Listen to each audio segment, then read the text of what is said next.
Hi guys, welcome to Bed Crime Stories. I'm your host, T. Hope you are all doing well. Wanted to talk about some bizarre details in the Dylan Rounds case. I'm going to enumerate them 1 through 7. 1.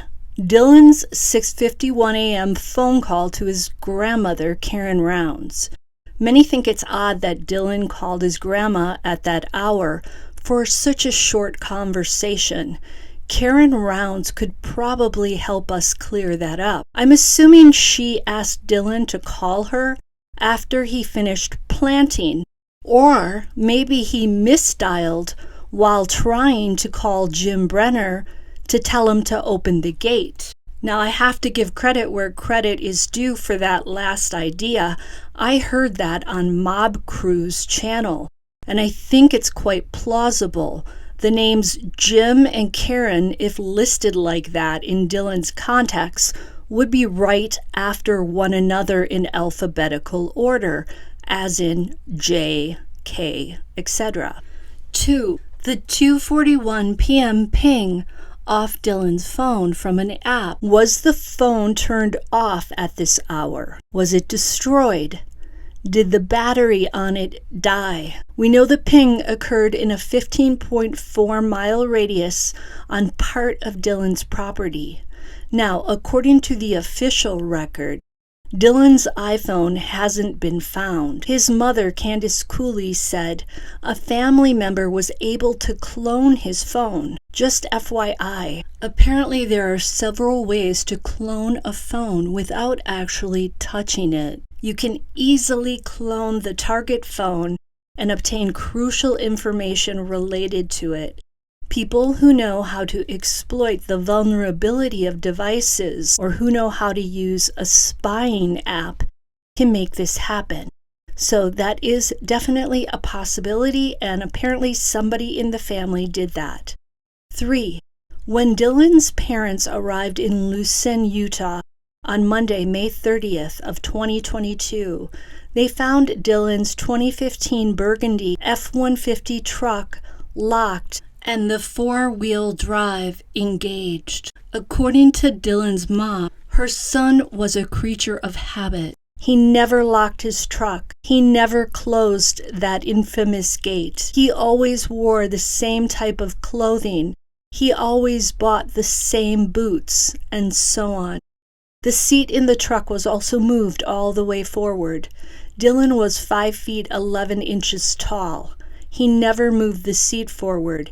He never needed to. All these details scream that someone else was sitting in Dylan's truck and likely drove it. Forgetting to move that seat back to its original position is as bad as forgetting to bury or hide the boots. Whoever did these things was in a hurry and was not in their right mind. The truck had also been obviously power washed at Dylan's farm, and there were no tire trucks or ruts around the truck.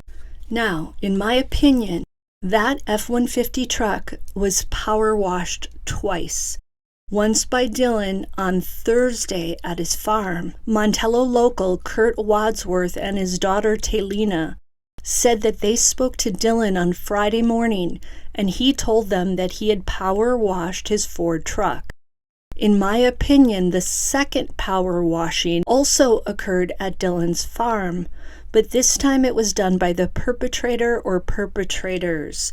I've come to this conclusion based on what we can see in the photos of the truck that were taken when the family arrived on Monday to search for Dylan. Which leads me to another belief I have about the Burgundy Ford truck. I believe the perpetrator drove that truck to dispose of Dylan's body. The bed of the truck would have offered the perfect cradle for a body. I've concluded this because why else would a perpetrator have to power wash that truck? Doing such a thing at Dylan's farm was taking a great risk. Yes, it's isolated out there in Lucin, but there are people who live in Lucin. Some supposedly can even see Dylan's trailer from their homes. Someone could have caught sight of this person in that act. So the F-150, in my mind, definitely played a role in Dylan's disappearance. And as I said, my guess is that it was the vehicle that carried Dylan to wherever he was hidden. I don't think the perpetrator locked and power washed the truck just to throw off the family and law enforcement or to perplex them in any way. 4. We've also learned that Dylan's key fob to his F-150 truck was missing when the family first arrived in Lucin that Monday. However, Dylan's entry in NamUs, the national database of all missing people in the United States, says the following: the truck was locked and the key fob was missing. However, the key fob was brought back and placed in the residence by an unknown person. End quote. I believe that really happened. I don't think that's a typo. I think NamUs got that right. And I say that because we've heard differing stories about that key fob. And I think that behavior is something that is very important to the case.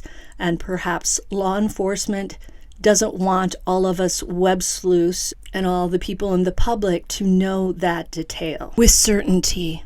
Now, something I do think was done by the perpetrator or perpetrators to throw the family and searchers off on the timeline was to place Dylan's favorite snack, watermelon and a Pepsi, out. Apparently, the family stumbled on Dylan's favorite snack during the searches early the first week, and the watermelon surprisingly looked fresh, as if it had just been put out there, not as if it'd been sitting in the desert heat for several days. What could be the aim of this watermelon? Why would a perpetrator put that out? To maybe trick the family into thinking that Dylan just went missing? As in only an hour or two before they arrived? It's so utterly bizarre. What do you think? 6. On to Dylan's boots.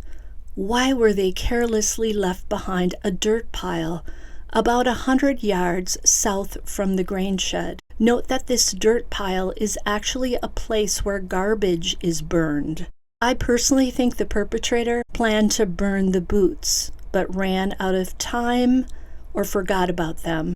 Whoever did this thing, this crime, had a lot on his mind and had a lot to do. Not everyone has a sharp memory when in a state of anxiety. The only type of person who wouldn't be panicked would be perhaps a psychopath or a sociopath. It seems like an outrageous mistake to make, but I think it's possible those boots were forgotten, even though they are so damning. Yes, they could have been put there to frame Jim Brenner, but it's been said that the FBI is currently processing all the things that were found at the grain shed property. And Dylan's mother has said, everything was in front of us when we got to that grain shed.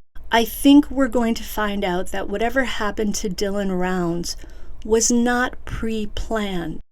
I think it resulted from simmering tempers that boiled over into rage in a split second. But once the deed was done, the perpetrator or perpetrators started making strategic decisions, and whoever that was had to use Dylan's F-150 truck to dispose of the body. I say this because no perpetrator in his right mind would drive the victim's own truck. There's way too much of a likelihood to shed hair, to leave fingerprints and DNA behind. That's why I believe the perpetrator had no other option than to drive Dylan's truck. It had to be a must-do action. 7. Dylan and his grandfather's farmhand, Don Hatley, got in a fight with Dylan over a washing machine prior to Dylan's disappearance. Dylan ended up firing Hatley. When Dylan didn't return his grandmother's call on Saturday morning, Karen Round called Don Hatley to do a wellness check on Dylan. Hatley told her that he went over to Dylan's farm 2 times over the weekend, and whatever he said to Karen Rounds made her calm down because she didn't go ahead and dial 911. When the Rounds family arrived on Monday, they saw no tracks in the ground to indicate that Hatley drove over there to check on Dylan, and he would have had to drive over there. He lives 6 miles away, and I doubt he would have walked it under the hot summer sun. It would appear that Hatley may have lied to Karen Rounds about this, perhaps due to it being a holiday weekend. Perhaps it was due to Hatley throwing a barbecue at his home on Saturday. Hatley also hid firearms for Jim Brenner and even stole the .22 caliber rifle that was among Brenner's stash. Don Hatley's behavior is very suspicious, and yet we've heard nothing about him being a suspect or an official person of interest. Hatley did end up telling the FBI about Brenner's firearms, but it wasn't until his second interview. Law enforcement has said that both physical and forensic data have identified Jim Brenner as a suspect. Physical evidence is any material, tangible object that plays some role in a crime. Physical evidence is also any object that can connect a victim or suspect to a crime scene. Forensic evidence is evidence obtained by scientific methods such as ballistics, blood tests, DNA tests, cellular data examinations. Apparently, the FBI has found both physical and forensic evidence linking Jim Brenner to Dylan's disappearance. Here's what's weird to me about that. Knowing that, why are some people so focused on everybody else other than Jim Brenner? Until the next time on Bed Crime Stories, hey, now do me a favor, hit that like button, subscribe, and leave me a comment.